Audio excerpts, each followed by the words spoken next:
எடுத்துக்கலாம். ஆனால் எதுவுமே அருந்தாமல் இருந்து வழிபாடு பண்ணினோம் அப்படின்னாக்கா சிவனுடைய அருள் நமக்கு பரிபூர்ணமாக கிடைக்கும் அப்படின்னு சொல்கிறாங்க.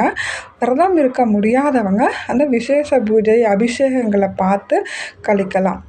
அந்த சிவன் கோவிலில் அந்த சிவராத்திரி அன்னைக்கு இரவு நடக்கிற ஒரு கால அபிஷேகத்துலேயும் நம்ம போய் கலந்துக்கலாம். அபிஷேகத்துக்கு உண்டான பொருட்களை நம்ம வாங்கி கொடுக்கலாம். பால், பழம் மற்றும் தண்ணீர் மட்டுமே குடித்து நாள் முழுவதும் விரதம் இருக்கலாம்.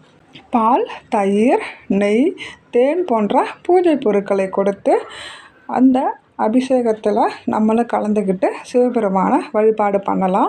அன்றைய தினம் இரவு கோவிலுக்கு போயிட்டு அங்கே ஒரு இடத்துல அமைதியாக உட்காந்துருந்து ஓம் நமச்சிவாய அப்படின்ற மந்திரத்தை நம்ம ஜபிச்சாலே போதும், நமக்கு பல கோடி நன்மைகள் கிடைக்கும். நம்மளுடைய பாவங்கள்